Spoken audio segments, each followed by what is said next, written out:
ओम शांति। आज 6 नवंबर 2024 बाबा के महावाक्य सुनते हैं। बाबा ने कहा, मीठे बच्चे। हाँ जी बाबा। बाबा की दृष्टि हद और बेहद से भी पार जाती है।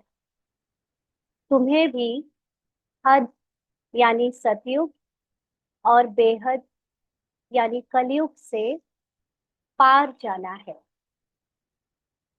तो आज पहले तो ये देखना है कि जब बाबा ने अपने लिए हद और बेहद यूज किया है तो क्या अंतर है, और जब बाबा हमसे बात कर रहा है तो हद और बेहद में क्या अंतर है। अभी तक हम कुछ दिनों से जब बेहद की बात करते थे तो हम बेहद को आत्मा कहते थे, यानी आत्मा के लिए सब कुछ। लेकिन आज की मुरली से बेहद का जो वर्ड है उसमें कलयुग को यूज किया है। क्यों? क्योंकि बाबा अभी किरदार से बात कर रहा है। किरदार यानी ड्रामा में जो कैरेक्टर है, ब्राह्मण कैरेक्टर, बीके कैरेक्टर देह भान में है जो, उससे बात कर रहा है। और कैरेक्टर के लिए हद है सतयुग, जहाँ पर बहुत लिमिटेड आत्माएं होती हैं, और बेहद है जहाँ अनलिमिटेड आत्माएं पार्ट में होती हैं, वो है कलयुग। वॉइस ब्रेक हो रही है। तो बाबा तो है निराकार, है ना। निराकार की दृष्टि से हद ये संसार है, ये ड्रामा है, और बेहद आत्माओं की दुनिया होती है। लेकिन जब हम कैरेक्टर को देखते हैं, रोल में आ जाते हैं, तो फिर हद हो गया सतयुग और बेहद हो गया कलयुग। तो बाबा ने आज हम बच्चों को, जो अभी बाबा कैरेक्टर समझ के बात कर रहा है, बीके कैरेक्टर ब्राह्मण कैरेक्टर से, उनसे कह रहा है कि तुम्हें अब सतयुग और कलयुग दोनों से पार जाना है। कल ही बाबा ने एक संकल्प दिया था। बहुत दिनों से बाबा ये चीज टच कर रहा था कि जो बाहर विनाश की बात होती है, हम लोगों ने कल भी शाम को डिस्कस किया और पहले भी कर चुके हैं कि नेचुरल कैलामिटीज, अर्थक्वेक, भूकंप, ज्वालामुखी और थर्ड वर्ल्ड वॉर, ये सब कुछ जो हम अभी बाहर बात कर रहे हैं, एक्चुअली सब कुछ अंदर होना है। तो बाबा से इसको एक प्रश्न था, बाबा फिर थर्ड वर्ल्ड वॉर क्या है। नेचुरल कैलामिटीज की बाकी चीजें तो समझ आ गई, क्योंकि इसकी परीक्षाएं चलती हैं। ऐसे जब आती है तो वो ऐसे ही लगता है ये अर्थक्वेक वाली परीक्षा है, ये अकाल वाली परीक्षा है, ये ऐसे अलग अलग परीक्षाओं का स्वरूप अंदर से दिखता है, अपने अंदर ही जो मन में स्थिति है उसमें। तो फिर थर्ड वर्ल्ड वॉर क्या है। तो बाबा ने कल ये दिखाया था, फर्स्ट वर्ल्ड माना सतयुग, सेकंड वर्ल्ड मतलब कलयुग, और थर्ड वर्ल्ड है परम धाम। तो हम सबको थर्ड वर्ल्ड वॉर में जाना मतलब हमारे लिए अब आत्माओं की दुनिया का पुरुषार्थ शुरू हो जाना चाहिए। अब हमको ये हद और बेहद दोनों से परे होकर सोल वर्ल्ड के लिए अपने अंदर जो मन है उसको तैयार करना है ना। उसके अंदर जो वॉर चल रहा है कि अभी हम ये सतयुग और कलयुग की लड़ाई जो अंदर ही अंदर चलती रहती है, उससे परे जाकर अपनी आत्मा की स्थिति में स्थित हो जाए। माना अब एक्टर से उतरकर या एक्टर से हटकर हम ऑडियंस की सीट पर बैठ जाएं, क्योंकि परम धाम की स्थिति में आत्मा ऑडियंस हो जाती है। जैसे बाबा ऑडियंस बनकर देखता है, साक्षी दृष्टा, ऑब्जर्वर बन के देखता है, वैसे ही अब हमारा भी समय है कि अब हम एक्टर, सतयुग में भी हमने एक्टिंग करी, कलयुग में भी हमने एक्टिंग करी, अब दोनों पूरे ड्रामा की एक्टिंग को छोड़कर एज अ एक्टर हम ट्रांसफर हो जाए ऑब्जर्वर की तरफ। तो ये कल बाबा ने दिखाया था, बताया था, ऐसे समझाया, और बाय चांस आज मुरली में भी वैसे ही आया है। तो मुझे पढ़कर बड़ी खुशी हुई कि बाबा ने कल ही समझा दिया था ये थर्ड वर्ल्ड वॉर क्या है। जो हम बाहर वेट कर रहे हैं थर्ड वर्ल्ड वॉर का, वो दुनिया वालों के लिए है, उनके लिए है जो रोल कॉन्शियस हैं, जो अपने को शरीर समझते हैं। लेकिन जो आत्मा का पुरुषार्थ कर रहे हैं, उनके लिए थर्ड वर्ल्ड वॉर अंदर है। माना ये हद और बेहद की दुनिया को खत्म करके अपने आप को थर्ड वर्ल्ड में रोकना, उस परम धाम में रोकना, is the highest soul conscious state में जाना, ये हमारा सबसे आखिरी का पुरुषार्थ रहा हुआ है। तो अब समय आ गया है कि हम भी बाबा की तरह ऑब्जर्वर की सीट पे चले जाएं। यानी साक्षी दृष्टा हो जाए, सतयुग कलयुग के दोनों के लालच से अपने आप को वैराग्य दिलाए। तो बाबा की दृष्टि जो है वो हमको अपनी दृष्टि भी बनानी है, हद और बेहद से पार जाना है। प्रश्न है, ऊंच से ऊंच ज्ञान रत्नों की धारणा किन बच्चों को अच्छी होती है? ऊंच से ऊंच ज्ञान रत्नों की धारणा किन बच्चों को अच्छी होती है? तो बाबा ने उत्तर दिया, जिनका बुद्धि योग एक बाप के साथ है, पवित्र बने हैं, उन्हें इन रत्नों की धारणा अच्छी होगी। इस ज्ञान के लिए शुद्ध बर्तन चाहिए, उल्टे सुल्टे संकल्प भी बंद हो जाने चाहिए। बाप के साथ योग लगाते लगाते बर्तन सोना बने, तब रतन ठहर सके। तो बाबा का ज्ञान, बाबा की ये मुरलियां शुरू से, जब से बाबा ने ये महावाक्य उच्चारे हैं तब से कई बार पढ़े जा चुके हैं। कई बार कई लोगों ने इसको सुनाया भी है, खुद पढ़ा भी है, दूसरों को समझाया भी है। लेकिन हर उसी मुरली में सबके लिए समझ अलग अलग है। तो कौन से बच्चे जो है इन ज्ञान के रत्नों से ऊंची या गहरी से गहरी बातों को धारण करके निकाल कर धारण कर पाएंगे? जिनका बुद्धि योग बाप के साथ अच्छा है। बुद्धि योग का मतलब जिनकी बुद्धि में सदा बाबा और बाबा की नॉलेज ही रहती है। उनको इस ड्रामा की फालतू की बातों से, ड्रामा के देह भान की बातों से, ड्रामा की अलग अलग पात्र और उसकी कहानियों में कोई इंटरेस्ट नहीं होता। उनके अंदर बाबा के इस ज्ञान की जो बहुत गहरी गहरी बातें हैं, रहस्य है, वो उनको समझ आती हैं और धारण होती हैं। क्योंकि इस ज्ञान के लिए बर्तन यानी बुद्धि बहुत शुद्ध और पवित्र चाहिए। शुद्ध और पवित्र बुद्धि उसकी होती है जिसको ड्रामा में कोई इंटरेस्ट ना हो, जिसको इस देह भान की दुनिया में अब कोई इंटरेस्ट ना रह जाए। वो उससे परे होकर बाबा के बारे में सोचता है, ज्ञान के बारे में दिन भर सोचता है। तो उसको बाबा के अनेक रतन जो है वो धारण होते हैं, समझ आते हैं। इसलिए अपने बर्तन को सोना बनाने के लिए पवित्र और शुद्ध बनना पड़े, ड्रामा को छोड़ना पड़े, तब रतन ठहर सके, तब ये ज्ञान एक्चुअली में हमारे अंदर हमें समझ आ सके और उसको धारण कर सके। ओम शांति।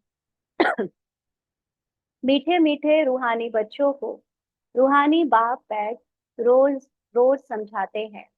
हम्म, रोज रोज समझाते हैं बाबा। यह तो समझाया है बच्चों को, ज्ञान, भक्ति और वैराग का ये सृष्टि चक्र बना हुआ है।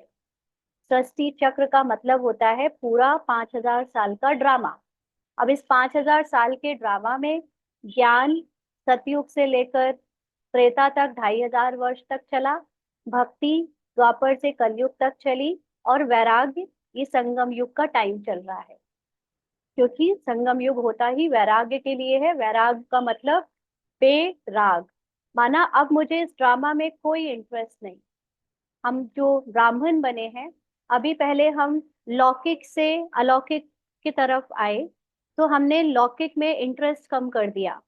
लौकिक की ड्यूटीज जो जरूरी हैं उतनी निभाकर बाकी बुद्धि से हल्के होते गए, लौकिक जिम्मेदारियों से बाबा को सौंप कर। और बाकी फिर अलौकिक जीवन में आए। अब अलौकिक जीवन में लेकिन हमने एक नई आइडेंटिटी बना ली, ब्राह्मण आइडेंटिटी, उसमें फंस गए। अभी इसका भी वैराग्य चाहिए। इससे भी इंटरेस्ट ना हो कि हम ब्राह्मण हैं, हम बीके हैं, बीके की स्मृति, बीके की अलग अलग पद पोजीशन पहचाने, उसका अहंकार, उसका अभिमान, इससे भी वैराग। तो ये संगम युग में हमें कंप्लीट वैराग करना पड़ता है, पूरी तरह से ड्रामा को छोड़ना पड़ता है। सतयुग का ज्ञान भी छोड़ा, त्रेता का भी छोड़ा, द्वापर कलयुग का भी, और अब संगम का भी छोड़कर जस्ट एक आत्मा बन जाना, एक आत्मा के अनुभव में स्थित हो जाना। क्योंकि आत्मा जब अपने मूल रूप में होती है तो उसको ड्रामा का कोई भी अंश याद नहीं आता, उसको शरीर की कोई पहचान याद नहीं रहती। इसलिए वो वैराग्य अभी बाबा हमको बॉडी में रहते हुए, इस आखिरी जन्म में रहते हुए करा रहा है। तो ये तीनों चीजें मिलाकर सृष्टि चक्र कहेंगे, ड्रामा कहते हैं ना। ये पूरा 5,000 साल के अंदर पार्ट में चलता है। तो बुद्धि में यह ज्ञान रहना चाहिए। तुम बच्चों को हद और बेहद से पार जाना है। हम्म, तो बच्चों को इसलिए बाबा कह रहे हैं क्योंकि यहाँ बाबा भी आत्मा नहीं, किरदार से बात कर रहा है। आत्मा तो होती ही है किरदार के अंदर, लेकिन बाबा जानता है कि ये लोग अभी ब्राह्मण कॉन्शियसनेस में हैं, कैरेक्टर कॉन्शियसनेस में हैं। तो अभी ब्राह्मणों के बीच में अक्सर मतभेद या जो एक कंपटीशन या रीस की बात कब होती है, जब वो सतयुग के पद पोजीशन की बात आ जाती है ना। यहाँ पर ज्यादातर लोग 108 8 और 16,108 राजा महाराजा बनने के लिए थोड़ा सा कंपटीशन की भावना ले आते हैं, और उसके लिए प्रजा बनानी है, मुझे सेवा में अच्छा पद पाना है, मुझे यहाँ पे नाम मान शान मिलेगा, तो मतलब मैं सतयुग में भी महाराजा महारानी बन जाऊंगा। ऐसा सोचकर यहाँ पर कहीं ना कुछ ब्राह्मण जीवन में भी रीस रहती है, अंदर ही अंदर सूक्ष्म रूप में। थोड़ा हद की अटैचमेंट्स हैं, कभी अपने पार्ट से, कभी अपनी सेवाओं से, तो कभी अपने संस्कारों से, विशेषताओं से, गुणों से। तो ये बाबा जानता है कि ब्राह्मण बीके पार्ट में अभी जो अटैचमेंट्स हैं, जो हद की अंदर सूक्ष्म रूप में पार्ट है, उससे भी पार जाना है, तब वो आत्मा के कॉन्शियसनेस में स्थित हो पाएंगे। अभी तक हम कहते रहते हैं हम आत्मा है, योग लगाते हैं तो उतनी देर के लिए अपने को आत्मा बनाकर परम धाम ले जाते हैं, लेकिन आत्मा बनाना नहीं है, मैं आत्मा ही हूँ और फिर मैं ये पार्ट बजा रही हूँ, तब वो वैराग दिखेगा। क्योंकि आत्मा जब यहाँ मेहमान बन के आई है तो उसे किसी चीज में, हद की किसी चीज में कोई इंटरेस्ट नहीं है। वो कर रही है सेवा, लेकिन जैसे उसे उसका भान ही नहीं है सेवा का। उसके द्वारा अनेक चीजें हो रही है, बोला जा रहा है, कर्म हो रहे हैं, बट उसको उसका भान नहीं होगा। जैसे देखा होगा आपने वो पीके मूवी में ना, दूसरे ग्रह से वो आमिर खान आता है, तो उसको शुरू शुरू में तो कपड़े भी नहीं पहनता, उसे पता भी नहीं होता कि दुनिया में कौन सी भाषा बोली जाती है, क्या है यहाँ पर, अलग अलग फीलिंग क्या होता है। वो एकदम बेचारा भोला सा होता है बिल्कुल। फिर धीरे धीरे उसको यहाँ की चालाकी समझ में आती है, फिर वो बेचारा भगवान को ढूंढने लगता है जब देखता है कि यहाँ तो लोग भगवान को ही बेच रहे हैं। तो ऐसे ही आत्मा जो बिल्कुल अवतरित हुई है, वो एकदम भोली है। उसे कुछ भी अकल नहीं है, उसे कुछ भी पता नहीं है, बिल्कुल उसकी कोई आसक्ति नहीं है, उसको अविद्या है हर चीज की।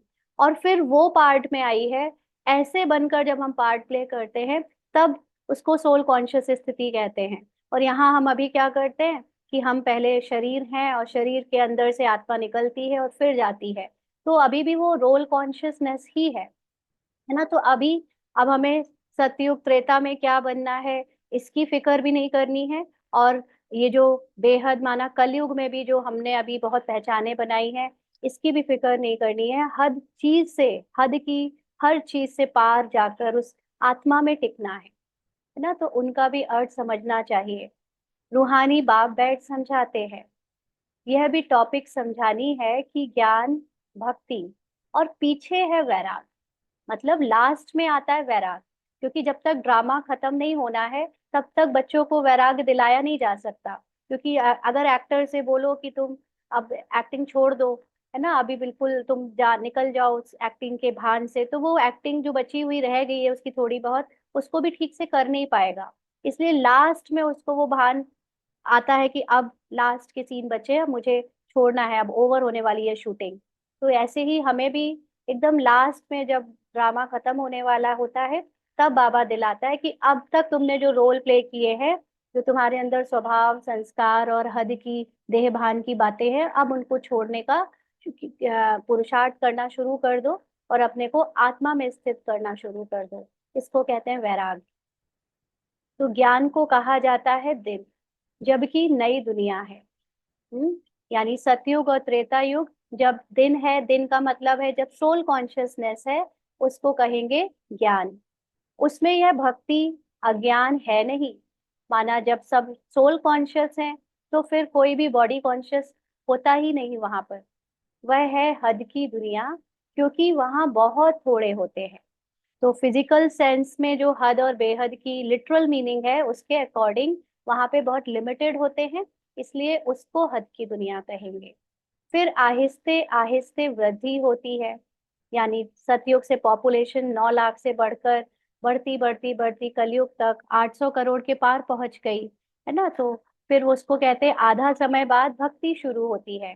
माना अज्ञान शुरू हो जाता है, अपने को आत्मा भूल जाते हैं, क्योंकि आत्मा की जो शक्तियां है उसमें वो दाता है, भिखारी नहीं, उसके पास सब कुछ है। लेकिन आत्मा भूल जाने के कारण अपने को शरीर समझते, और शरीर में भिखारी बना शुरू हो जाता है, मांगना शुरू हो जाता है, कमजोर समझना शुरू हो जाता है। तो वो 2500 वर्ष तक वैसा पाठ चलता है। वहां संन्यास धर्म होता ही नहीं। यानी कहाँ? सतयुग में। सतयुग में कोई भी संन्यास करने की किसी को जरूरत ही क्या है? संन्यास किया ही तब जाता है जब हमें इस दुनिया से आ, अपना इंटरेस्ट खत्म हो जाता है। और उस दुनिया से इंटरेस्ट तब खत्म होता है जब दुनिया में बहुत दुख होता है, अशांति होती है। जब सब कुछ बहुत अच्छा अच्छा है तो किसका इंटरेस्ट खत्म होगा? किसी का नहीं। तो बाबा कहते हैं संन्यास व त्याग वहां होता नहीं। फिर बाद में सृष्टि की वृद्धि होती है। ऊपर से आत्माएं आती जाती हैं। ऊपर से का मतलब कोई बहुत दूर डिस्टेंस में, पहाड़ी या बहुत ऊंची जगह से नहीं, लेकिन ऊपर यानी जो हाईएस्ट सोल कॉन्शियस स्थिति में आत्मा बिना शरीर के मूल स्थिति में रहती है, उससे फिर वो पार्ट में आती जाती है। यानी पार्ट में अपना प्रवेश करके ड्रामा में प्रवेश कर जाती है। तो यहाँ वृद्धि होती रहती है, यानी बॉडी की पॉपुलेशन बढ़नी शुरू हो जाती है। हद से शुरू होती है और बेहद में जाती है। बाप की तो हद और बेहद से पार दृष्टि जाती है। हाँ, ये फिजिकल बॉडी का हद सतयुग, और बेहद यानी कलयुग, इससे भी पार बाबा जो फिजिकल 5 तत्वों से परे बाबा की क्योंकि बाबा खुद निराकार है, खुद 5 तत्वों से परे है, तो वो हमें भी 5 तत्वों से परे आत्मा के रूप में ही देखता है। वो हमारी फिजिकल बॉडी नहीं देखता। जानते हैं हद में कितने थोड़े बच्चे होते हैं, फिर रावण राज्य में कितनी वृद्धि हो जाती है। अब तुमको हद और बेहद से भी पार जाना है। सतयुग में कितनी छोटी दुनिया है। वहां संन्यास व वैराग्य आदि होता नहीं। हम्म? बाद में द्वापर से लेकर फिर और धर्म शुरू होते हैं। संन्यास धर्म भी होता है, जो घर बार का संन्यास करते हैं। संन्यास धर्म द्वापर से क्यों शुरू होता है? क्योंकि द्वापर में सब अपने को शरीर समझते हैं, तो कहीं ना कहीं थोड़ा थोड़ा दुख शुरू हो जाता है। और फिर उसी दुख का फायदा उठाकर जो संन्यास धर्म की स्थापना हुई, कि घर बार छोड़ने की परंपरा शुरू हुई, कि सन्यासियों को वैराग करना पड़े इस हद की दुनिया से, घर बार छोड़ना, कामकाज छोड़ना। तो उसी वजह से द्वापर से ही संन्यास धर्म आया। सतयुग त्रेता में तो कोई दुख ही नहीं, कोई देहभान ही नहीं। सबको जानना तो चाहिए ना। उनको कहा जाता है हठ योग और हद का संन्यास। सिर्फ घर बार छोड़ जंगल में जाते हैं। द्वापर से भक्ति शुरू होती है। ज्ञान तो होता ही नहीं। ज्ञान माना सतयुग त्रेता सुख। तो ज्ञान माना सोल कॉन्शियसनेस, अपने को आत्मा समझकर शरीर चलाना, इसको कहते हैं सतयुग त्रेता का सुख। और भक्ति माना अज्ञान और दुख।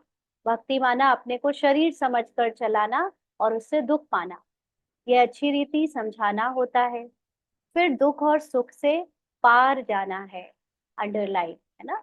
ये सतयुग की जो अंदर भूख है, अभी एक लालच है, क्योंकि देह भान में है ना अब बीके, तो बीके पार्ट भी एक देह भान है, उसमें भी हमको सतयुग का लालच है कि महाराजा बन जाएं, कि ऊंचा पद पाले। उस लालच के कारण कहीं ना कहीं अंदर ही अंदर ब्राह्मणों के बीच में रीस होती रहती है। वो ऊंचा पद पालेंगे, उनको ज्यादा सेवा मिल रही है, उनको ये ज्यादा सम्मान मिल रहा है।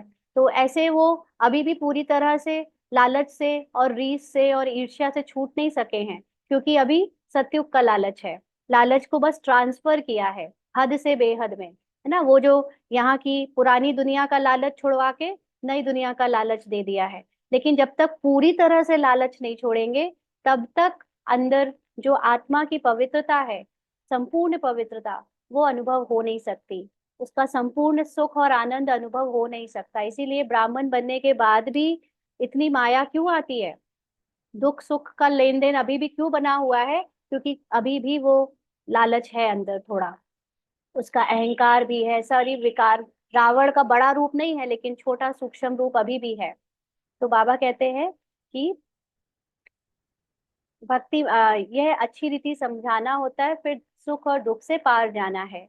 हद बेहद से पार। मनुष्य जांच करते हैं ना, कहाँ तक समुद्र है, आसमान है। बहुत कोशिश करते हैं, परंतु अंत पा नहीं सकते हैं।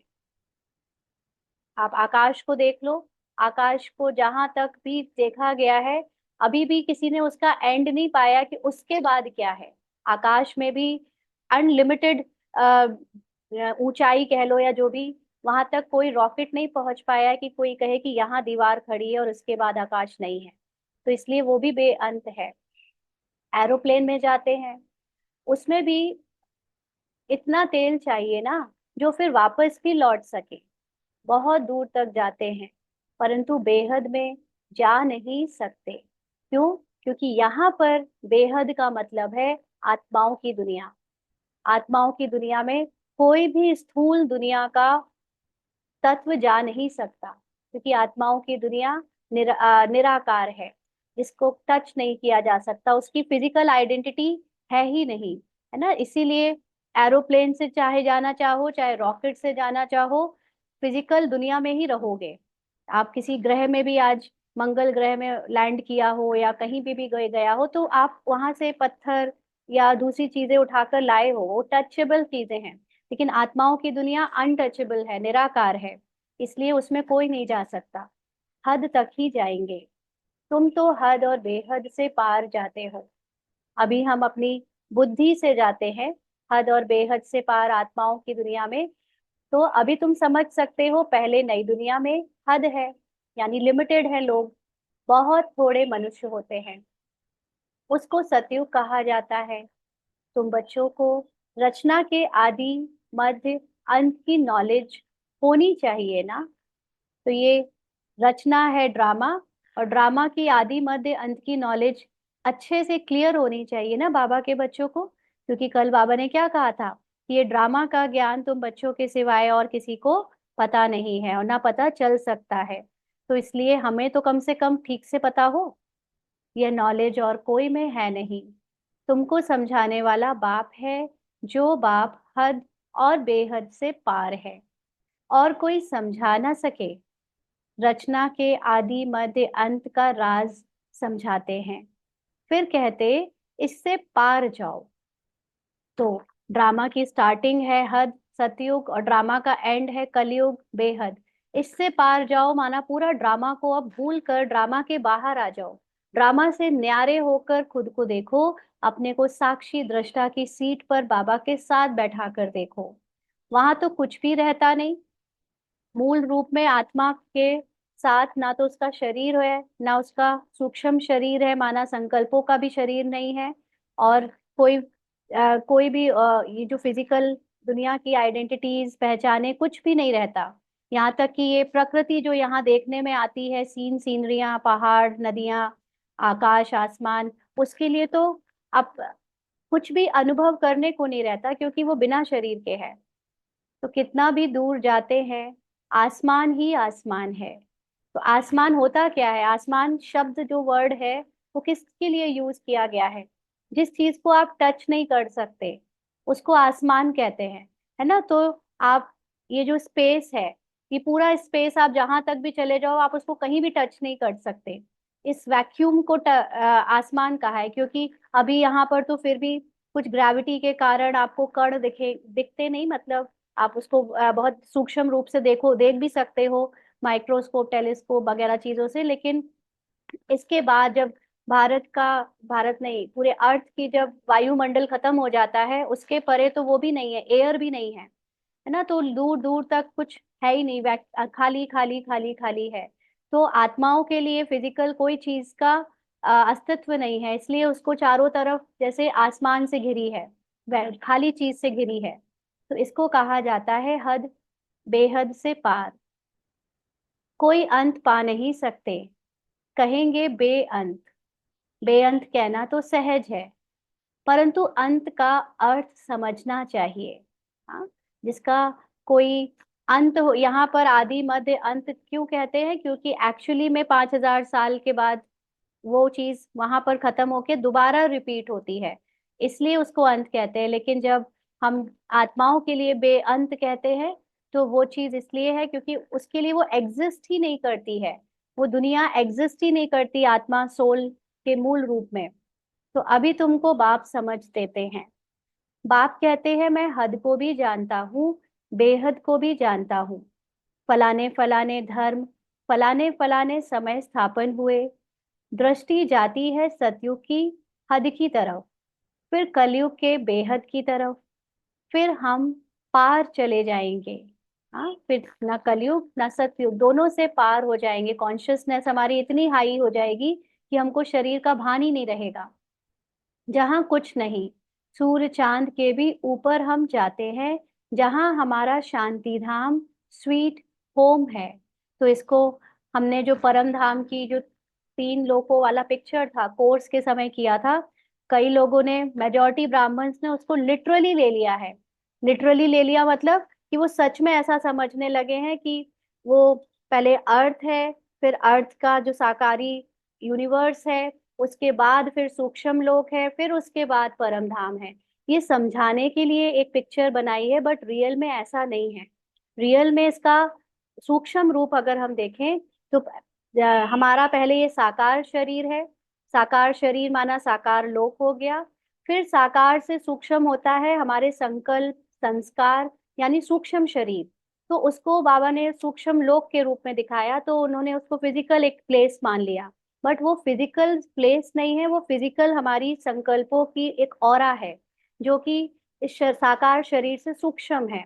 फिर उससे भी परे जब हमारे संकल्प भी नहीं बचते, हमारे संस्कारों का भी कोई प्रभाव नहीं बचता, तो वो बच जाती है केवल एक आत्मा, जिसको कहते हैं स्वीट होम, निराकारी स्थिति, शांति की स्थिति, उसकी हाईएस्ट स्वीट साइलेंस स्थिति। वो है हमारा शांति धाम, स्वीट होम। ऐसा नहीं है कि कोई बहुत बड़ी प्लेस है पूरे यूनिवर्स के बाहर और वहां जाकर फिर आत्माएं रहती हैं। आत्मा तो इतनी सूक्ष्म है, इतनी सूक्ष्म, उसको जगह ही कितनी चाहिए रहने के लिए।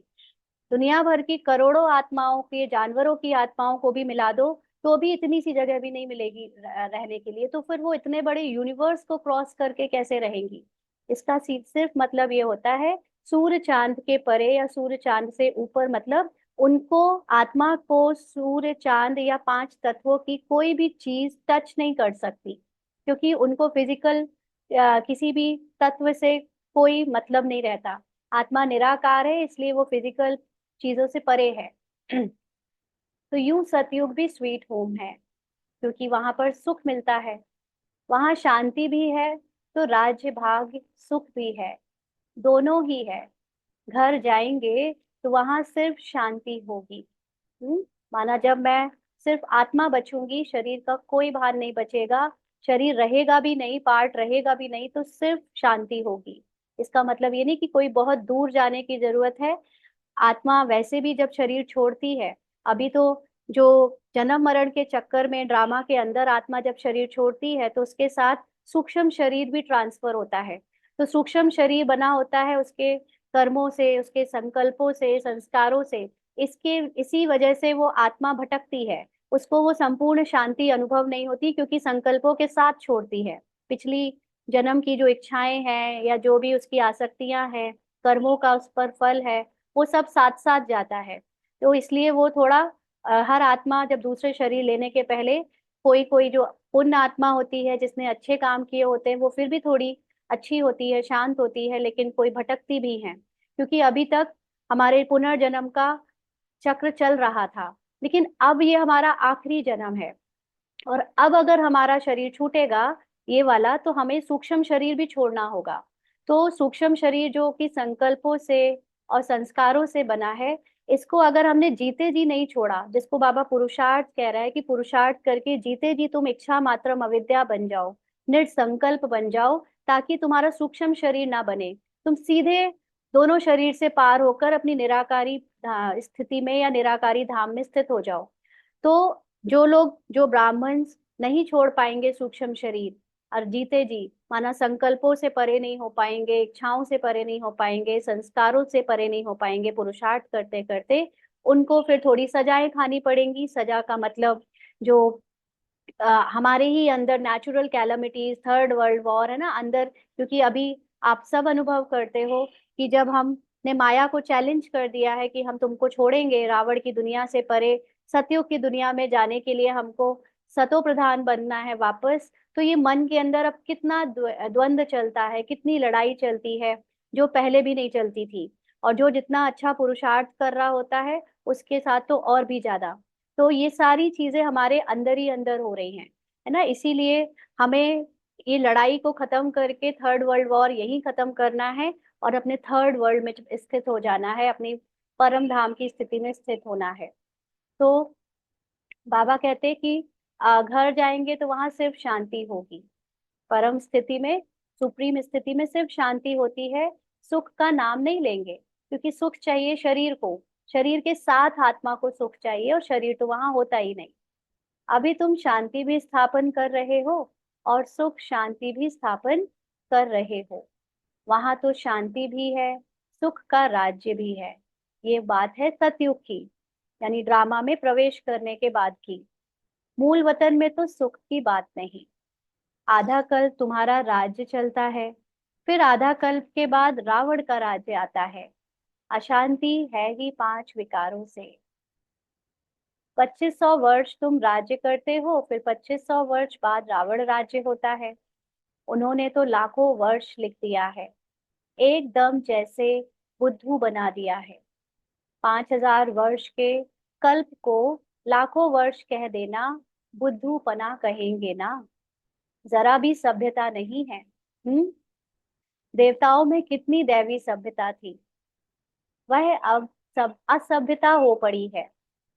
क्योंकि अपने को शरीर समझते हैं, तो शरीर के हिसाब से जीते हैं, तो कितने असभ्य रहते हैं, कुछ नहीं जानते। आसुरी गुण आ गए हैं। आगे तुम भी कुछ नहीं जानते थे। जब तक हमको बाबा का ज्ञान नहीं मिला था, तो हम भी खुद को शरीर के अभिमान और अहंकार में रखते थे। काम कटारी चलाए, आदि मध्य अंत दुखी बना देते हैं। इसीलिए उनको कहा ही जाता है रावण संप्रदाय। दिखाया है राम ने बंदर सेना ली। तो रामायण की पूरी कहानी किसके ऊपर बनी है? हम ब्राह्मण जीवन में जो हमने पुरुषार्थ की एक अपनी कहानी बनाई है, हर एक की कहानी है वो रामायण, कि कैसे भगवान परमात्मा राम आए, और कैसे हम बंदर जैसे मनुष्यों को, जो पूरी तरह देह अभिमान, लालच, अहंकार और वासनाएं, इच्छाओं में डूबे पड़े थे, उनको सभ्यता सिखाई, उनको भगवान ने अपना बनाया। फिर उनकी सेना बनाई, यानी हम सब पूरे यज्ञ में जो अब एक सेना के रूप में है। तो हमारे भगवान कहता है कि श्वासों श्वास या एक एक सेकंड मेरा नाम लो या मेरी याद में अ, बिताओ, तो तुमको मैं कलयुग से सतयुग की तरफ ले जाऊंगा। तो वो रामायण में दिखाया कि बंदरों को भगवान ने कहा कि तुम समुद्र पार करना है तो हर पत्थर में राम राम लिख दो और आगे बढ़ते जाओ, तो वो पुल बन जाएगा। पुल बन के तुम उस पार चले जाओगे लंका की तरफ, सोने की लंका ना। तो जबकि जो हनुमान को दिखाया है कि हनुमान ने तो उड़ के ही पार कर लिया। तो हम में से जो स्लो चल रहे हैं, एक एक कदम, एक एक सेकंड की याद जोड़ रहे हैं, वो धीरे धीरे कर रहे हैं काम। और जो महावीर है, जो ये एकदम बाबा मतलब इस संसार की ड्रामा से उपराम होकर सीधे सीधे बाबा की याद में स्थित हो पाते हैं, अपनी आत्मा की स्थिति में स्थित हो पाते हैं, वो हनुमान की तरह महावीर हो जाते हैं। तो ये पूरी रामायण हमारे ऊपर है। तो अब रामचंद्र त्रेता का, वहां फिर बंदर कहाँ से आए? और फिर कहते हैं राम की सीता चुराई गई। ऐसी बातें तो वहां होती ही नहीं। जब यहाँ पर कोई किसी की ऐसे पत्नी को नहीं उठा सकता, तो वो तो फिर भगवान और इतने बड़े राजा, तो उनको कैसे उनकी वाइफ को कोई कैसे उठा के ले जा सकता है ना? ऐसा कुछ होता नहीं। जीव जानवर आदि 84 लाख योनियां जितनी यहाँ है, उतनी सतयुग त्रेता में थोड़े ही होंगी। हम्म? यानी कलयुग के एंड में आकर इतनी सारी स्पीशीज हैं अलग अलग, 84 लाख के लगभग, जो सतयुग त्रेता में सबका पार्ट इतने सारी योनियों का नहीं होता है। ये सारा बेहद का ड्रामा बाप बैठ समझाते हैं। बच्चों को बहुत दूरांदेशी बनना है। दूरांदेशी, दूरांदेशी का मतलब थर्ड आई। अपनी थर्ड आई खोलनी है। थर्ड आई में क्या दिखता है?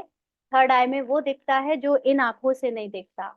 और इन आंखों से ये दुनिया रियल लगती है, ये ड्रामा रियल लगता है। थर्ड आई से दिखता है कि ये सब कुछ एक स्क्रीन पर लाइट की दुनिया में हो रहा है, कुछ भी रियल नहीं है। ये सब कुछ जो है, जैसे 5,000, जैसे 3 घंटे की मूवी होती है, वैसे ये 5,000 साल की मूवी चल रही है।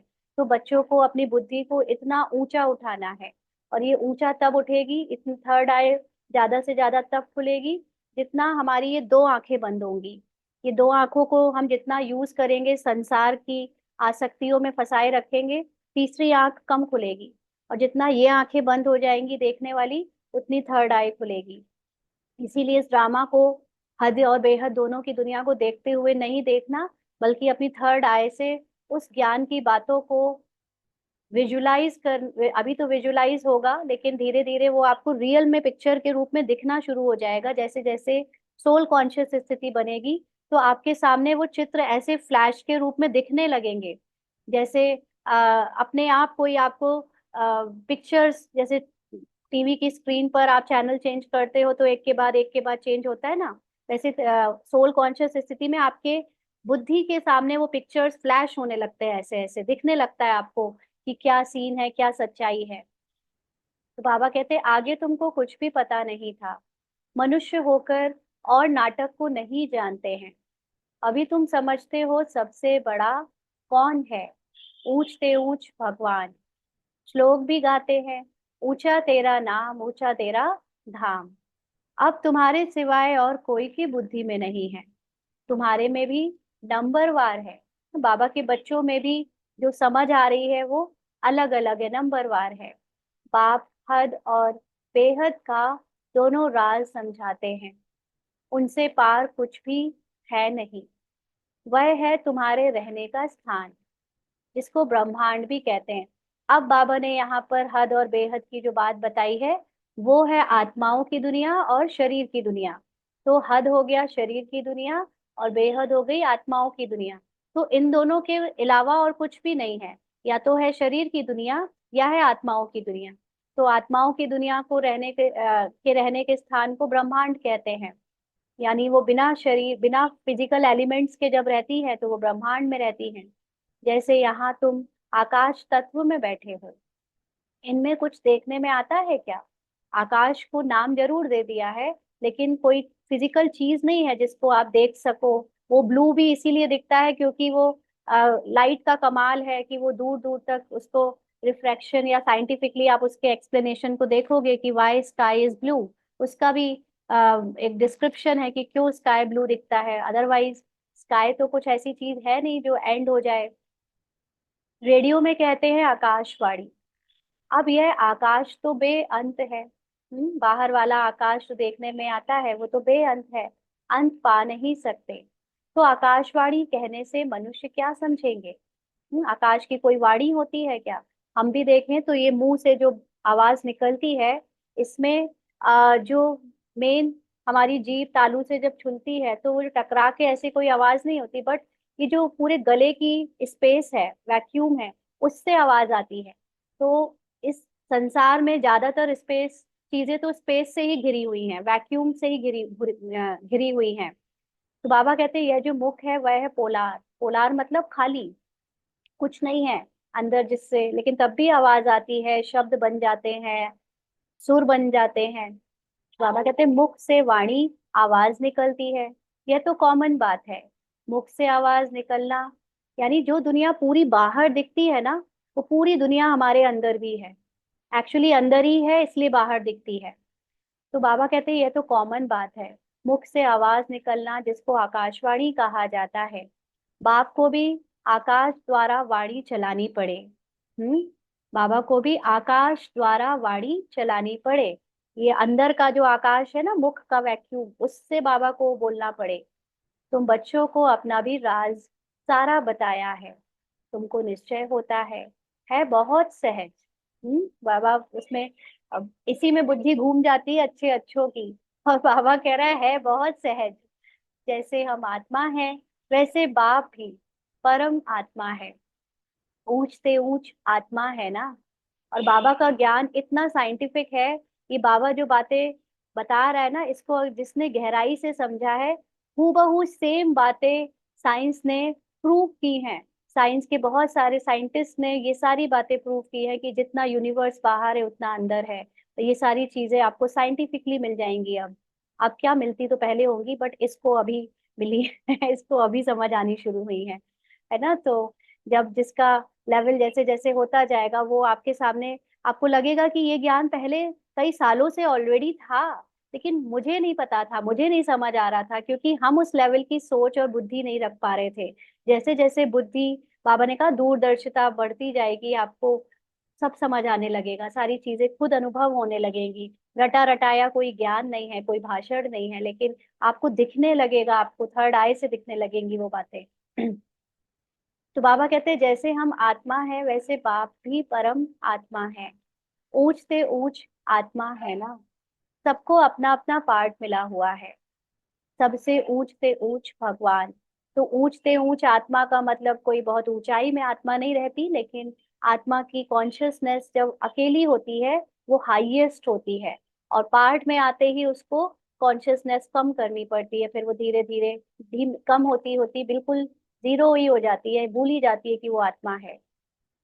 सबसे ऊंच से ऊंच भगवान, फिर प्रवृत्ति मार्ग का युगल मेरु। अब बाबा आ गए 108 की माला में, तो उसमें भगवान को यह दिखाया है फूल के रूप में, और दो दाने दिखाए हैं। युगल मेरु माना लक्ष्मी नारायण। फिर नंबरवार माला देखो कितनी थोड़ी है। माना उनकी डायनेस्टी में, राज्य में, परिवार में आने वाले बहुत थोड़े हैं।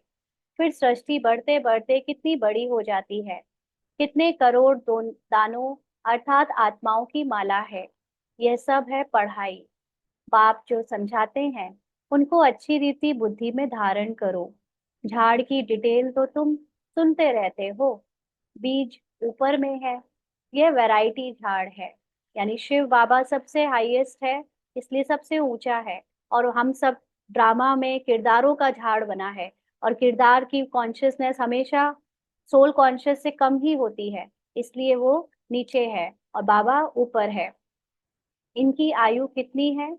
झाड़ वृद्धि को पाता रहता है। माना ड्रामा में जो लोग हैं, साकारी लोग, वो बढ़ते रहते हैं। तो सारा दिन बुद्धि में यही रहे। इस सृष्टि रूपी कल्पवृक्ष की आयु बिल्कुल एक्यूरेट है। 5000 वर्ष से 1 सेकंड का भी फर्क नहीं हो सकता। तुम बच्चों की बुद्धि में अब कितनी नॉलेज है, जो अच्छे मजबूत है। मजबूत तब होंगे जब पवित्र हो। अंडरलाइन। मजबूत का मतलब अचल अडोल स्थिति कब रहेगी, जब पवित्र हो। पवित्र का मतलब जब उनकी ड्रामा से कोई आइडेंटिफिकेशन ना हो, इस मन, संस्कार और अपने पार्ट की कोई भी चीज से कोई भी उन्होंने पहचान ना बना रखी हो। एकदम एक्टर से हटकर साक्षी होकर देख रहे होंगे, जो वो पवित्र कहलाएंगे और वही अचल अडोल मजबूत रहेंगे। इस नॉलेज की धारणा करने के लिए सोने का बर्तन चाहिए। फिर ऐसा सहज हो जाएगा जैसे बाबा के लिए सहज है। किस बात का सहज हो जाएगा। जो अभी हम पुरुषार्थ पुरुषार्थ करते रहते हैं ना पूरे टाइम, इसकी हाय तौबा, वो पुरुषार्थ फिर पुरुषार्थ नहीं रह जाएगा।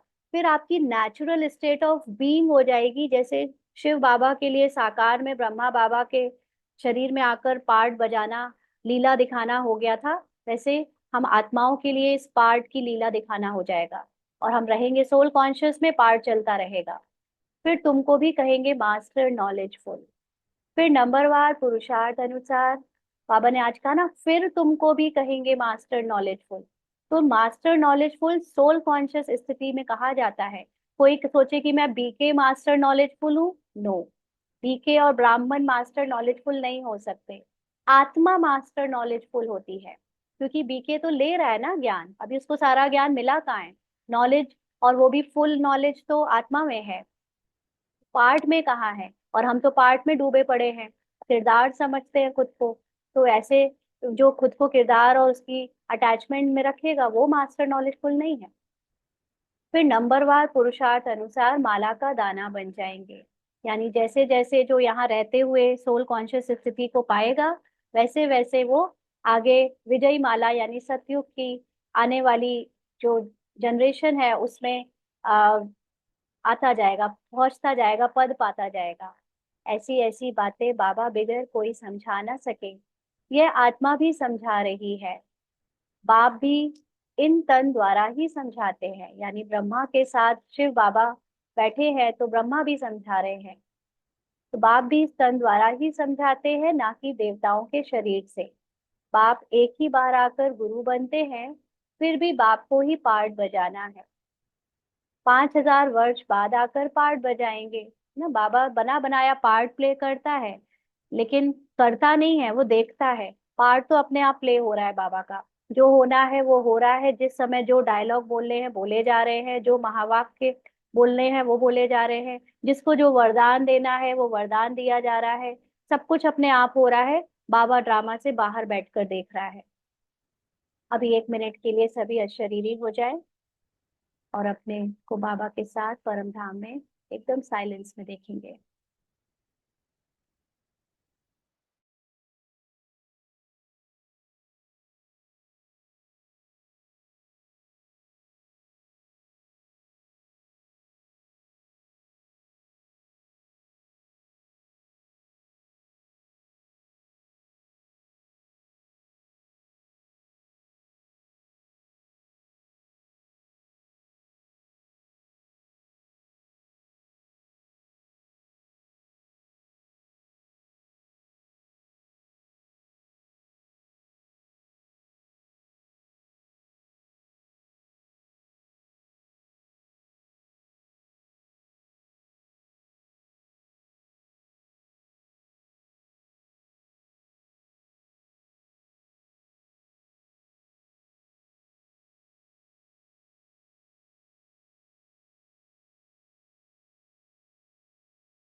आगे बाबा कहते हैं, बाप समझाते हैं, ऊंच से ऊंच मैं हूँ।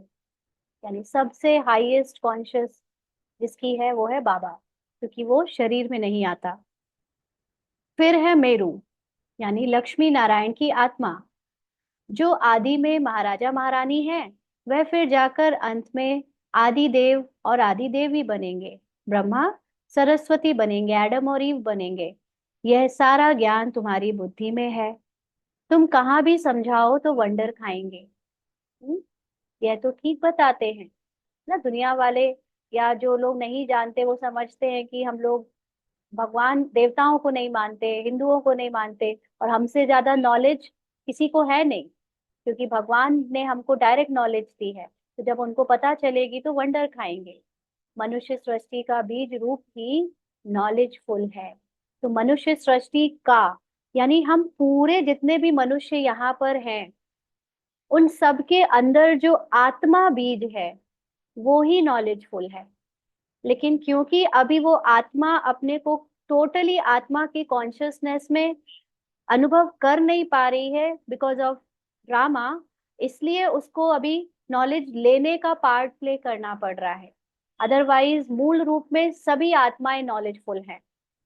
उसको बीज रूप कहते हैं। हम सब का बीज रूप आत्मा जो है वो नॉलेजफुल है। उनके बिगर और कोई नॉलेज दे नहीं सकते। और बाबा उस कॉन्शियसनेस में सदा है, क्योंकि उसके पास कोई बॉडी नहीं है, कोई ड्रामा नहीं है, कोई पार्ट नहीं है, कोई हिसाब किताब नहीं है।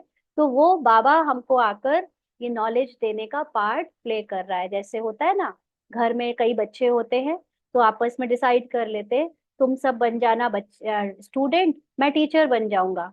और फिर एक बच्चा टीचर बन के बाकी के बच्चों को पढ़ाता है। तो ऐसे ही हम सब आत्माएं मूल रूप में नॉलेजफुल हैं। लेकिन हम में से एक आत्मा जो कहती है वो पार्ट में नहीं जाएगी, क्योंकि वो पढ़ाने का पार्ट प्ले करेगी लास्ट में आके, वो सुप्रीम रहती है हमेशा। और फिर वो सुप्रीम आत्मा टीचर बनकर नीचे पार्ट में हमको पढ़ाने आती है। हम कॉस्ट्यूम पहने हुए होते हैं तो हमें वो ज्ञान होता नहीं जो उसको है, इसलिए वो ज्ञान देने का पार्ट प्ले करती है। हम शरीर में रहकर पार्ट लेने का पार्ट देख करते हैं। बट मूल रूप में देखा जाए तो वो जो नॉलेज दे रहा है वो नॉलेज ऑलरेडी मुझ आत्मा में है। बीज रूप स्थिति में वो नॉलेज मुझ में ऑलरेडी है, लेकिन वो ड्रामा में अभी नहीं दिखती। तो जब हम मूल रूप में स्थित हो जाते हैं परम धाम में, तो हम भी नॉलेजफुल हो जाते हैं। तो उनके बगैर और कोई नॉलेज दे नहीं सकते। यह सब बातें धारण करनी है, परंतु बच्चों को धारणा होती नहीं है बहुत सिंपल, कोई मुश्किलात नहीं है। एक तो याद की यात्रा चाहिए इसमें, ये बहुत जरूरी है। याद की यात्रा किस बात की? कि मैं आत्मा हूँ, शरीर नहीं। मैं आत्मा हूँ, ये संकल्प नहीं। मैं आत्मा हूँ, ये रोल नहीं, ये भावनाएं नहीं, ये अनुभव नहीं। ये बार बार याद करना है, जो फिर पवित्र बर्तन में रत्न ठहरे। फिर उसी आत्मा में ये ज्ञान उसको रियलाइज हो सकता है, हाँ ये तो सच है। क्योंकि आत्मा को पता है, जैसे कोई आ, खो जाता है ना, तो उसको पता है कि मेरा घर कहाँ है, मेरे मम्मी पापा कहाँ है। उसके सामने वो पिक्चर जब दिखाई जाती है, कई पिक्चरों में से एक, तो वो तुरंत समझ जाती है, हाँ यही तो है, वो है मेरा घर, यही तो मेरे मम्मी पापा है। तो ऐसे ही आत्मा को ये जो सत्य में आत्मा में टिका है या उसके बहुत करीब है, ब्रह्मा से परे है, थोड़ा दूर है, उसको ये ज्ञान सुनते ही रियलाइज होता है, हाँ ये बात बिल्कुल सही कह रहे हैं, ये है मेरे, ये सच है। और दूसरे जो हद की बुद्धि से सुनते हैं, वो कहते हैं ऐसे कैसे, ये कैसे, वो ऐसे कैसे, वो बहस में लगे रहते हैं। तो आत्मा को बहस की जरूरत नहीं होती, आत्मा सब ऑलरेडी पकड़ लेती है, तुरंत जान जाती है सच है। तो यह ऊंच से ऊंच रत्न है। बाबा जो जवाहरी था, वह बहुत अच्छा हीरा माणिक आदि आता था, तो चांदी की डिब्बी में, कपूस आदि में अच्छी रीति रखते थे। जो कोई भी देखे तो कहेंगे कि यह तो बड़ी फर्स्ट क्लास चीज है, यह भी ऐसे है। हाँ, यहाँ पर भी बाबा कहते हैं ऐसा ही है, आत्मा के लिए अच्छी चीज अच्छे बर्तन में शोभती है। तो ये जो ज्ञान है, वो अच्छी बुद्धि में शोभता है। तुम्हारे कान सुनते हैं, उनमें धारणा होती है। पवित्र होगा, बुद्धि योग बाप से होगा, तो धारणा अच्छी होगी। माना उसके लिए एक बाप के सिवाय कोई और नहीं होगा, बाबा ही उसका संसार होगा, तो धारणा भी अच्छी होगी। नहीं तो सब निकल जाएगा। आत्मा भी है कितनी छोटी, उनमें कितना ज्ञान भरा हुआ है। कितना अच्छा शुद्ध बर्तन चाहिए, कोई संकल्प भी ना उठे। संकल्प कहाँ उठते हैं?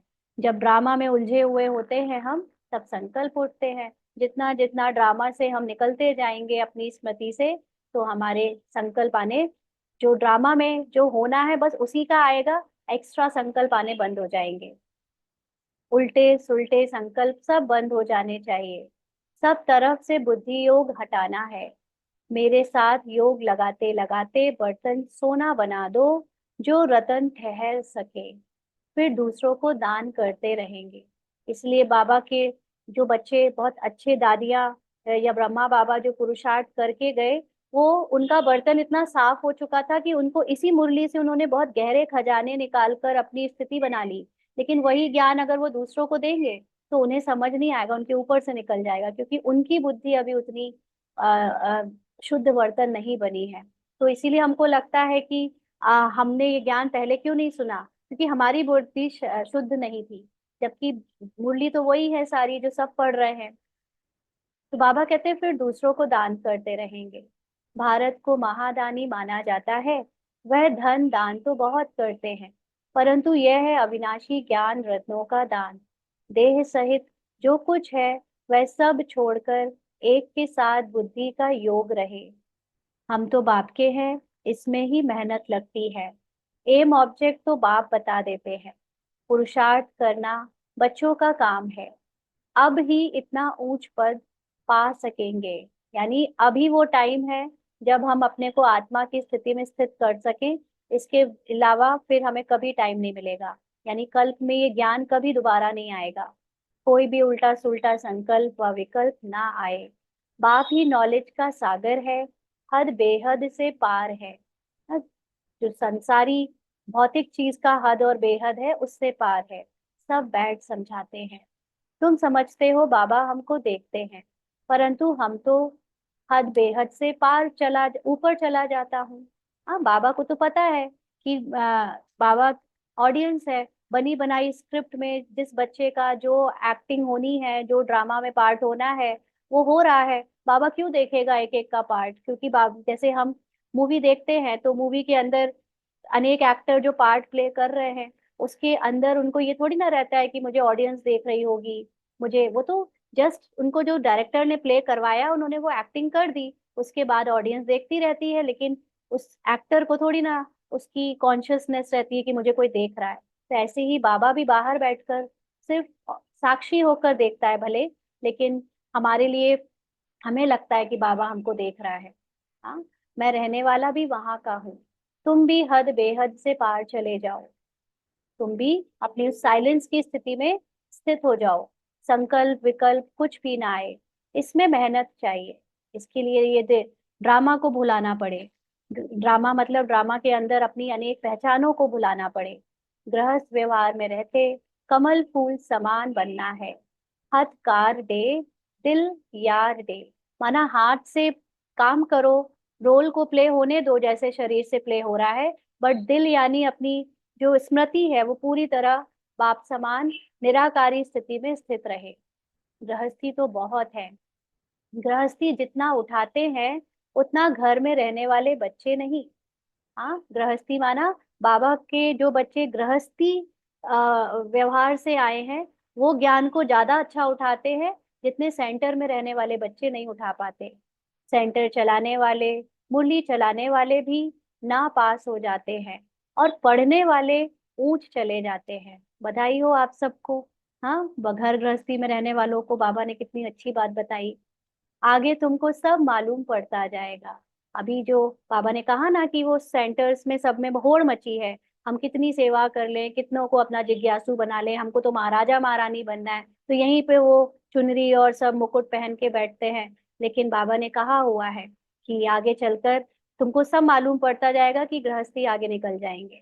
बेचारे गृहस्थी तो कुछ ऐसा देह भान के लिए किसी से मान सम्मान मांगते नहीं, वो तो चुपचाप जाते हैं, ज्ञान लेते हैं, जो समझ में आता है उसको धारण करते हैं, अंदर से गुप्त पुरुषार्थ करते हैं, दिखावा नहीं करते, है ना। तो बाबा बिल्कुल ठीक बताते हैं। हमको जो पढ़ाते थे उनको माया खा गई, महारथी को माया एकदम हप कर गई।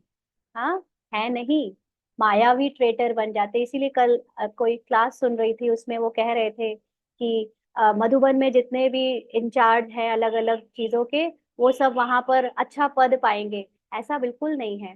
बाबा ने जितने भी लोगों को जिस सेगमेंट की सेवा सौंपी है, वो चाहे पानी के डिपार्टमेंट की है, चाहे वो टोली के डिपार्टमेंट की है, चाहे वो भोजन के डिपार्टमेंट की है, वो उनके अंदर वो संस्कार डेवलप कर रही है कि उस संस्कार से वो सत्युग का पार्ट प्ले करेंगे और वहां जाकर वो वही चीज की सेवा संभालेंगे।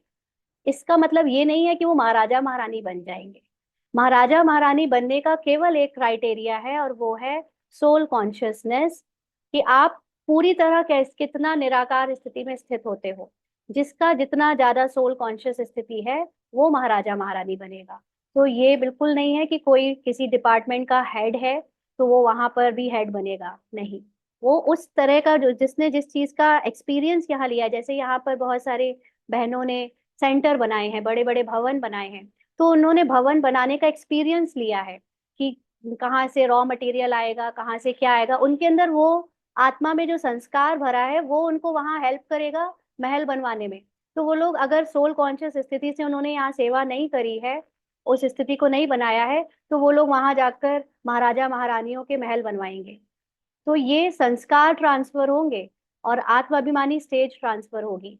तो घर में रहते अगर आपको बाय चांस ड्रामा अनुसार कोई सेवा ऐसे नहीं मिली है यज्ञ की, लेकिन आपने घर वालों की सेवा आत्मा समझकर करी है, तो आपका उनसे ऊंचा पद है। आपके लिए वो पानी की डिपार्टमेंट संभालेंगे, आपके लिए वो खाना बनाएंगे, आपके लिए वो भवन बनाएंगे। तो ये इस तरह से ट्रांसफर होगा, ना कि हमने यहाँ पर जो देख लिया कि जो अच्छा पद है वो वहां चला जाएगा। ऐसा बिल्कुल नहीं है। ये भगवान की नगरी है, भगवान की नगरी में कैलकुलेशन अलग तरीके से होती है, संसारी तरीके से नहीं होती, है ना। तो बाबा कहते हैं मायावी ट्रेटर बन जाते हैं, विलायत में भी ट्रेटर बन पड़ते हैं ना। माना बाबा को धोखा देके चले जाते हैं, तो कहाँ कहाँ जाकर शरण लेते हैं, फिर दूसरी जगह जाकर अपना अपना खोल लेते हैं। जो पावरफुल होते हैं उस तरफ चले जाते हैं। इस समय तो मौत सामने है ना, तो बहुत ताकत वाले पास होंगे। ये समझना है, मौत किसको होती है? मौत शरीर को होती है। जो आत्मा की कॉन्शियसनेस में है उसको कोई मौत वौत नहीं दिखती, और वही ताकतवर होता है। तो इसलिए बाबा कहता है कि यहाँ बहुत ताकत चाहिए। ताकत किसकी चाहिए? ताकत कोई बाहरी नहीं चाहिए, ताकत सोल कॉन्शियस स्थिति की चाहिए। अभी तुम समझते हो बाप ही वंडरफुल पावरफुल है। बाबा क्यों पावरफुल है? क्योंकि बाबा कंप्लीट निराकार है। उसको, हाँ, अपनी 100% ज्ञान है कि वो आत्मा है। तो बाप है सर्वशक्तिमान। हमको सिखलाते सिखलाते सारे विश्व का मालिक बना देते हैं। वहां सब कुछ मिल जाता है। कोई अप्राप्त वस्तु नहीं होती जिसकी प्राप्ति के लिए हम पुरुषार्थ करें। वहां कोई ऐसी चीज होती नहीं जो तुम्हारे पास ना हो।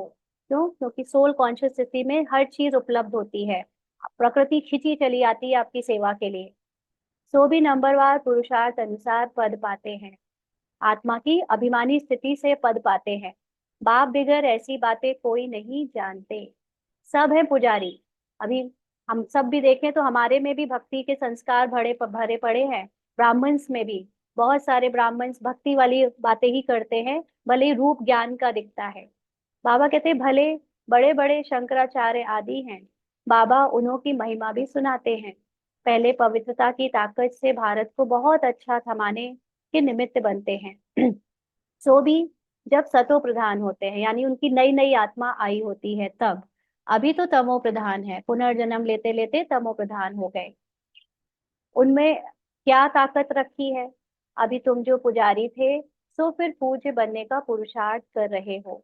अभी भक्ति वाली बातें कैसे दीदी, इसको हम डिस्कस करते हैं मुरली के बाद। हाँ, तो बाबा कहते हैं उनमें क्या ताकत रखी है? अभी तुम जो पुजारी थे सो फिर पूज्य करने का पुरुषार्थ कर रहे हो। अभी तुम्हारी बुद्धि में सारा ज्ञान है। बुद्धि में धारणा रहे और तुम समझाते रहो। बाप को भी याद करो। बाप ही सारे झाड़ का राज समझाते हैं। बच्चों को मीठा भी ऐसा बनने का है। युद्ध है ना, माया के तूफान भी बहुत आते हैं। सब सहन करना पड़ता है। हाँ, अपने ही संकल्पों को सहन करना पड़ता है। जब किरदार के संकल्प हावी हो जाते हैं ना, तो वो संकल्पों से बहुत लड़ाई होती है। उसको भी सहन करके साक्षी होना पड़े। बाप की याद में रहने से तूफान सब चले जाएंगे। माना आप साक्षी हो जाओ बाबा के साथ, तो ये संकल्पों के तूफान भी खत्म हो जाएंगे। हातिम ताई का खेल बताते हैं ना, मुलहरा डालते थे, माया चली जाती थी। मुलहरा निकालने से ही माया आ जाती थी। छुई मुई होती है ना, हाथ लगाओ तो मुरझा जाते हैं। माया बड़ी तीखी है। इतना ऊंच पढ़ाई पढ़ते पढ़ते बैठे बैठे गिरा देती है।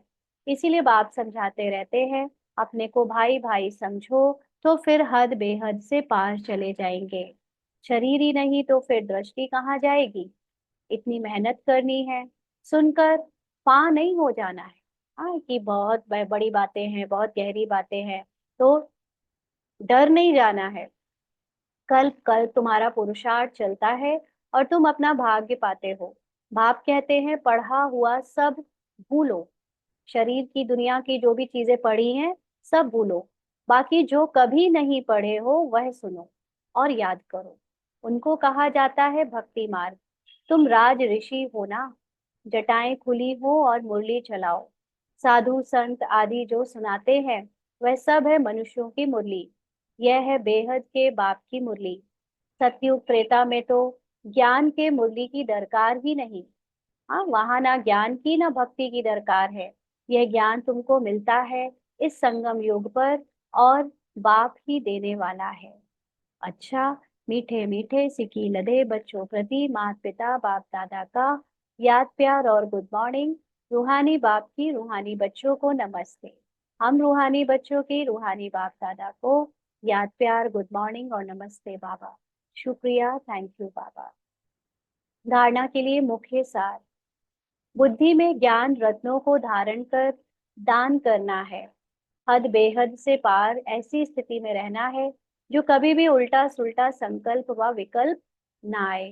क्योंकि सोल कॉन्शियस स्थिति जब जितनी ज्यादा बनती जाएगी, उतना आपके अंदर जो किरदार में संकल्प आते हैं वो कम होते जाएंगे। क्योंकि सोल कॉन्शियस स्थिति साइलेंस की स्थिति है।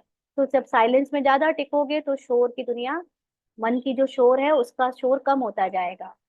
हम आत्मा भाई भाई हैं, यह स्मृति रहे।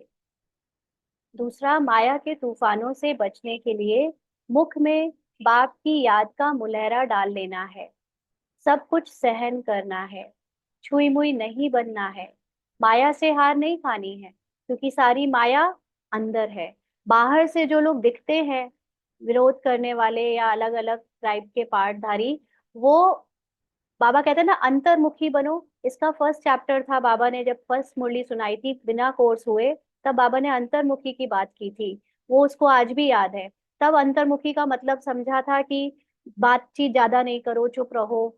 तब उतना भी बहुत था, लेकिन अब अंतर्मुखी का मतलब समझ में आया है कि किरदार के चारों तरफ कुछ भी हो रहा हो, तुम सिर्फ अपने अंदर देखो, तुम्हारे अंदर क्या चेंज आ रहा है, तुम्हारी फीलिंग में क्या चेंज आ रहा है, तुम्हारे थॉट्स में क्या चेंज आ रहा है, तुम्हारे सेंसेशन में क्या चेंज आ रहा है। और उसको चेक करके तुरंत बाबा को सौंप कर उससे अपने को अलग कर लो।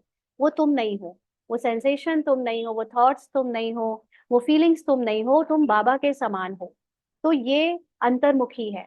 तो इसलिए बाबा के साथ मुंह में मुलैरा डालकर बैठो, माना कुछ भी बाहर से देखते हुए भी उसको फील मत करो, उसको अपना मत समझो, उससे अटैचमेंट मत करो, माया से हार नहीं खाओ।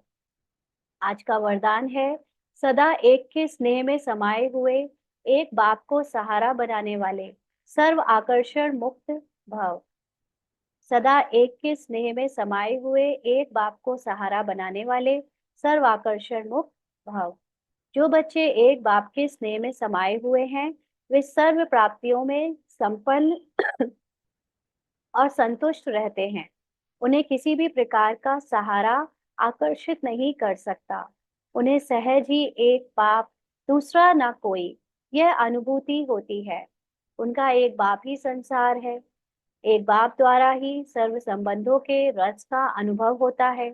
उनके लिए सर्व प्राप्तियों का आधार एक बाप है, ना कि वैभव या साधन। इसलिए वे सहज आकर्षण मुक्त हो जाते हैं। तो जितना जितना हम अपनी परम धाम की स्थिति में बाबा के साथ बैठते हैं, हम खुद अनुभव करेंगे कि हमको इस दुनिया की कोई चीज भाती नहीं है। भले ही संकल्पों में, इच्छाओं में आता है कि ये खा ले, ये कर ले, यहाँ चले जाएं, लेकिन जब कर रहे होते हैं तो मजा नहीं आ रहा होता है। ऐसा लगता है कि इसमें कोई सुख नहीं है। सुख सिर्फ बाबा की याद में है, सुख सिर्फ बाबा के साथ बैठने में है। तो जब जिसको बाबा के साथ रहने का सुख अनुभव होने लगा है, जिसकी आदत बन गई है हर चीज बाबा के साथ शेयर करने की, उसको संसार का कुछ नहीं चाहिए, उसको कोई वैभव, कोई साधन, कोई संबंधी नहीं चाहिए, उसको सिर्फ बाबा चाहिए। तो वो वैसे भी सर्व आकर्षणों से मुक्त हो जाता है। स्लोगन है, प्रकृति को पावन बनाना है तो संपूर्ण लगाव मुक्त बनो। तो पवित्र बनना, या इस प्रकृति को भी पावन बनाना है या बाहर की प्रकृति को भी पावन बनाना है, तो संपूर्ण लगाव मुक्त बनो। लगाव मुक्त किसको बनना है?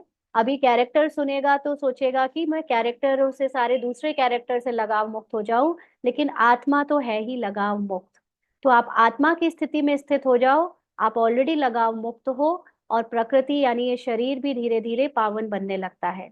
शुरू में हलचल होती है, बहुत बीमारियां, कमजोरियां, कचड़ा सब निकलेगा, लेकिन धीरे धीरे जैसे आपकी सोल कॉन्शियस स्थिति बढ़ती जाएगी, ये शरीर और बाहर की भी जो प्रकृति है वो आप चेंज होने लगती है। क्योंकि इस कहानी में सारे चीज का जो प्रोजेक्शन है वो मैं आत्मा कर रही हूँ मन के द्वारा। तो जब आत्मा जाग जाती है पूरी तरह, तो ये मन के द्वारा जो अभी प्रोजेक्शन में कलयुग चल रहा था, वो कलयुग की सारी बातें चेंज कर सतो प्रधान सतयुग हो जाता है।